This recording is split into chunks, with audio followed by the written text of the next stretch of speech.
Ladies and gentlemen, to all the teachers and educators, to the participating researchers, and to the panel of reactors, good day, everyone. Today, I will be the oral presenter for the research paper entitled The Mamanwas Experiences on Inclusive Education Amidst COVID-19, Basis for Transitional Plan to the New Normal and Educational Management. Co-author, of course, by Sister Marie Rosan Malilin SPC. I am Odi Condesa Navarro Gortifacion. Inclusive education is a learning environment where young people with or without backgrounds are taught together as equals, according to Bay and Tukero 2020. Inclusive is practiced in the Philippines, and it fosters a learning environment that promotes lifelong learning. But at present, the most significant havoc in the history of educational system has since been brought about by the COVID-19 crisis, and it forced educational improvements on protecting the most vulnerable student groups at risk of glaring inequalities, according to UNESCO of 2020. DepEd realigned the educational system to support the government's preventive actions against the virus.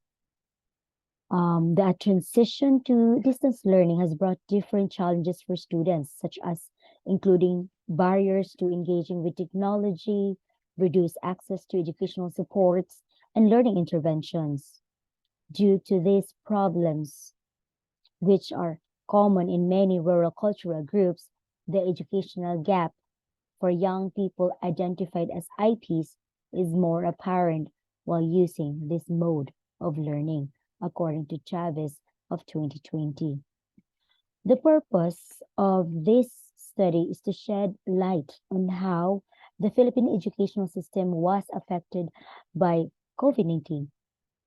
In view of this current global problem, there is a need to understand the full extent to the phenomenon by looking into the experiences of key participants in light of the current crisis. There are academic studies of students' lived experiences, but the specific educational insights of Mamanwa learners who continue their education through inclusive education as they live out at present have not been yet written.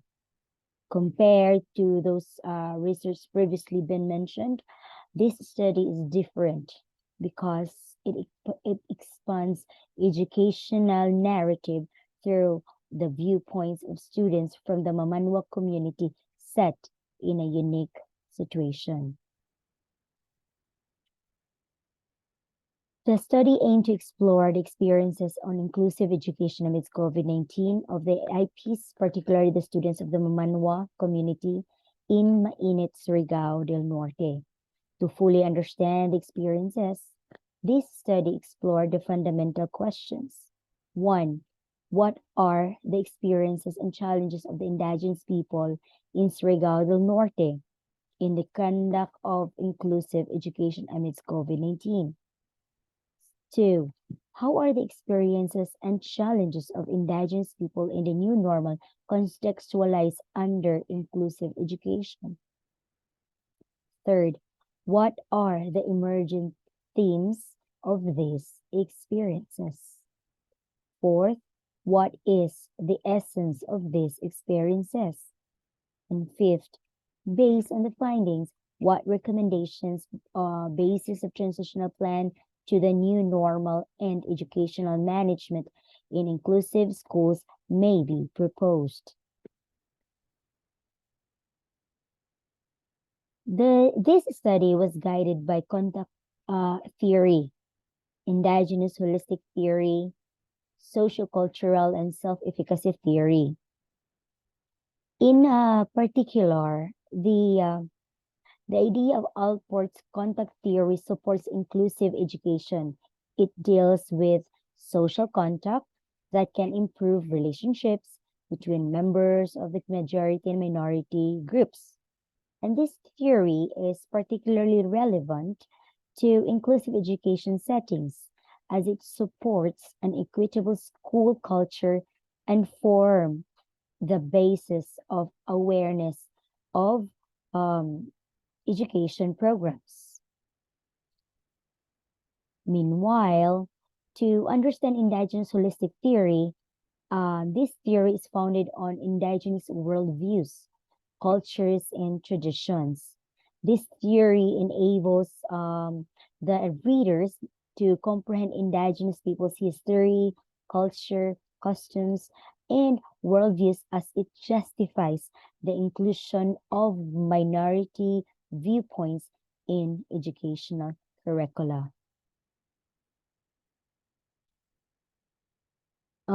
To understand the experiences of the indigenous learners, one theory to consider is sociocultural theory. This is an idea of how socialization influences learning, especially the cognitive development of Vygotsky. Now, Vygotsky stresses that learning has its basis in interacting with other people.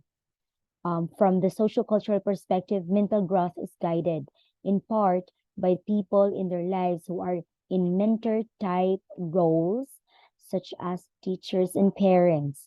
Moreover, the self efficacy theory denotes um, a person's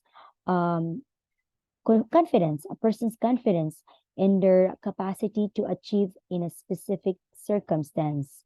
This positive way of thinking, believing that one can accomplish goals they set for themselves and improve their mood when confronted with challenging situations.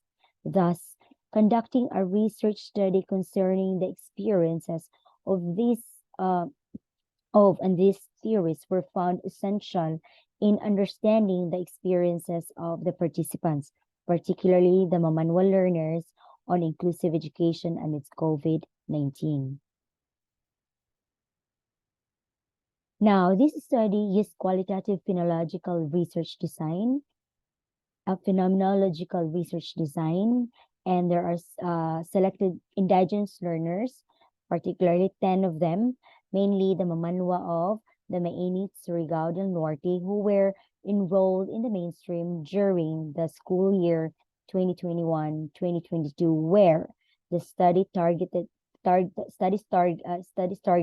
participants using purposive sampling technique.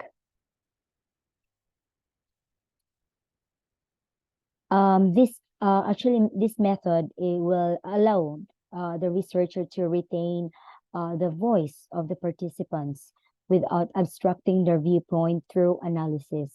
Applying this data, as we know, this technique to this study would help to account for reactions, behaviors, thoughts, feelings, and impressions that emerge from the data. And as the instruments, interview guide questions were used for the conduct of an in-depth interview, open-ended and semi-structured interview to acquire the needed data. During the data gathering, I, as a researcher, sought approval first from the National Commission for Indigenous Peoples, or NCIP. I complied.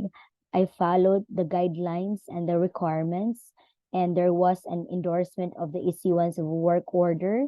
It was sent by the provincial office to the regional office of NCIP, and later notice of the work order was given, and so I was given a chance to visit the community. So there was also a community assembly attended by the NCIP, both provincial and regional offices. At the same time, the chieftain of the tribe, the elders, and the parents. Now, moving on the results. First, the experiences and challenges of the Mamanwa learners in the conduct of inclusive education amidst COVID-19 were consumed by the significant statements of the participants and formed clustered themes. The findings showed concepts that were exhibited by the participants. They said that they faced school challenges and found schoolwork difficult for them. Although they accepted the challenges of modular delivery mode, but they got trouble learning by just using modules and felt burdened by its loads of activities. At times, they could understand the lessons and were able to answer their modules by themselves.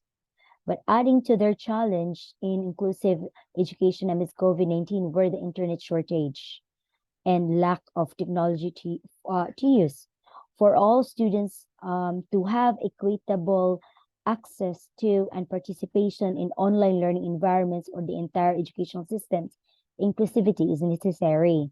But due to shifting conditions pervading the world, inclusive education in this study needs to be reformulated in a deeper perspective, as it showed that not all students were able to perform schoolwork well because of their circumstances, and so they desired face-to-face classes as they wanted to finish their studies. Although somehow they had a positive attitude toward modular-based learning and still had this determination to overcome the challenges of being students. Number 2, the challenges in the new normal as contextualized under inclusive education this time of COVID-19 pandemic were evident, particularly among the young indigenous people. Most of them have difficulties with schoolwork, trouble understanding the lessons, and learning by just using modules, and stress in dealing with, again, the load of activities. Although in inclusive education, regardless of ethnicity in this study, it showed that it created inequality for the indigenous learners who did not have internet access or sufficient technical equipment and lack of human resources to assist their studies.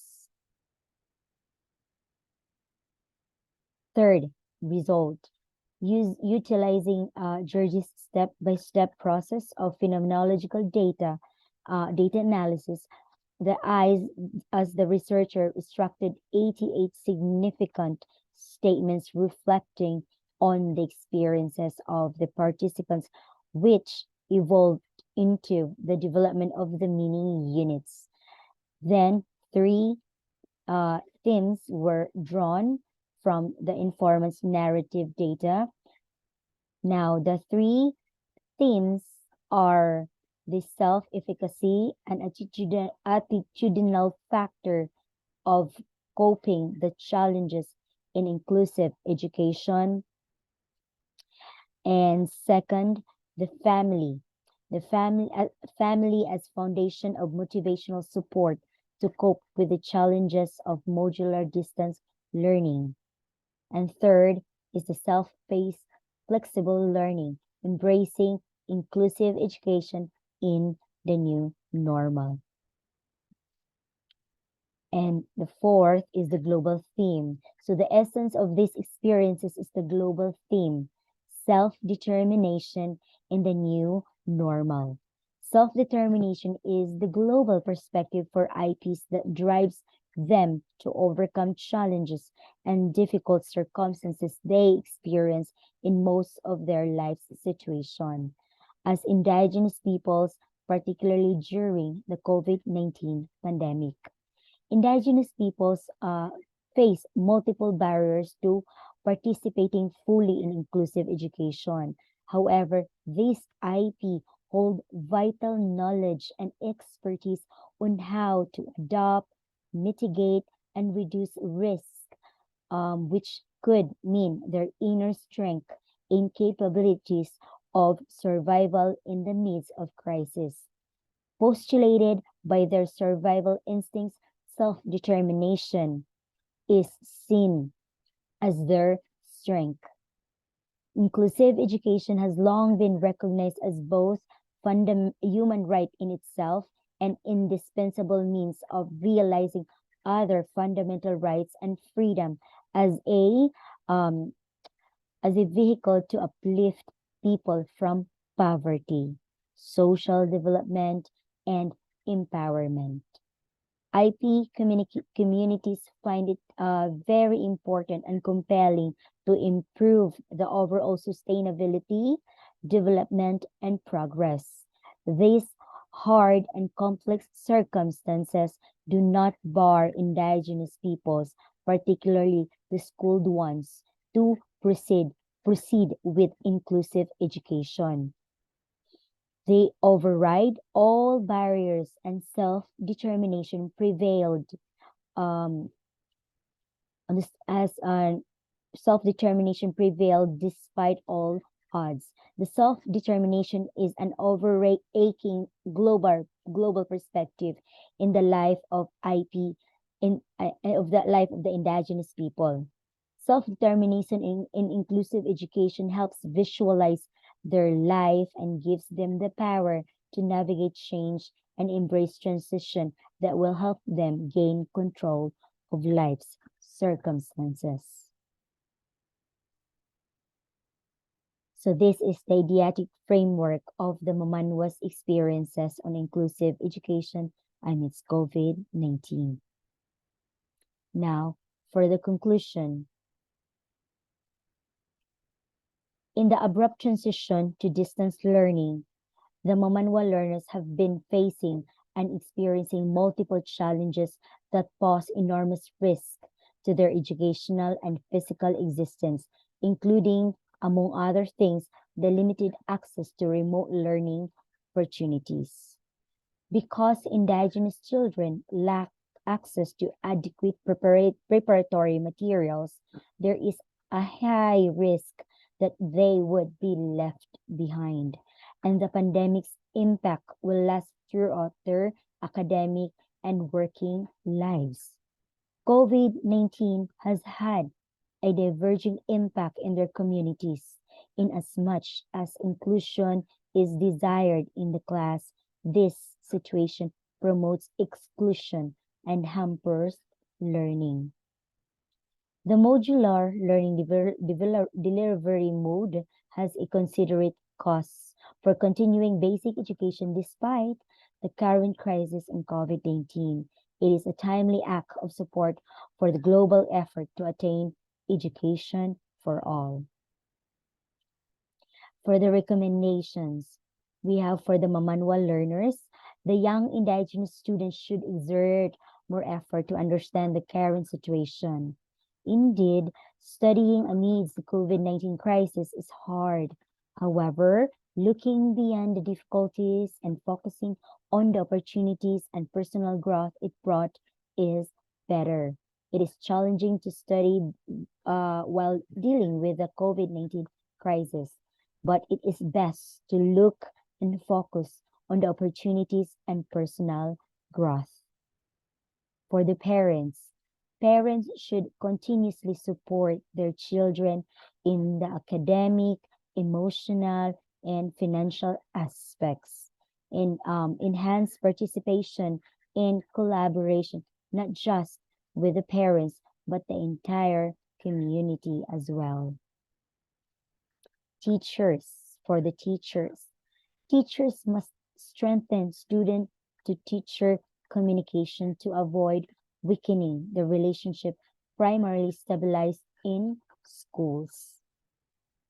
And for the Department of Education, the DepEd or Department of Education should conduct seminar workshops on teaching strategies for teachers in handling students with IP backgrounds in inclusive settings. And now for the local government unit. The LGU should strengthen programs that support students' internet access at home, as it revealed from the study that the majority of the participants struggled with connectivity and technology resources. Moreover, based on this research, providing support for students' access to the internet at home is relevant for remote education and the provision of at least some kind of digital device, such as smartphone.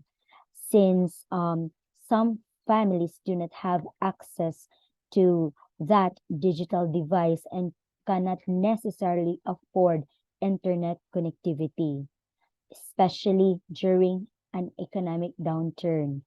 Even in the context of reopening the face-to-face classes in schools, internet access at home will remain important to continue education.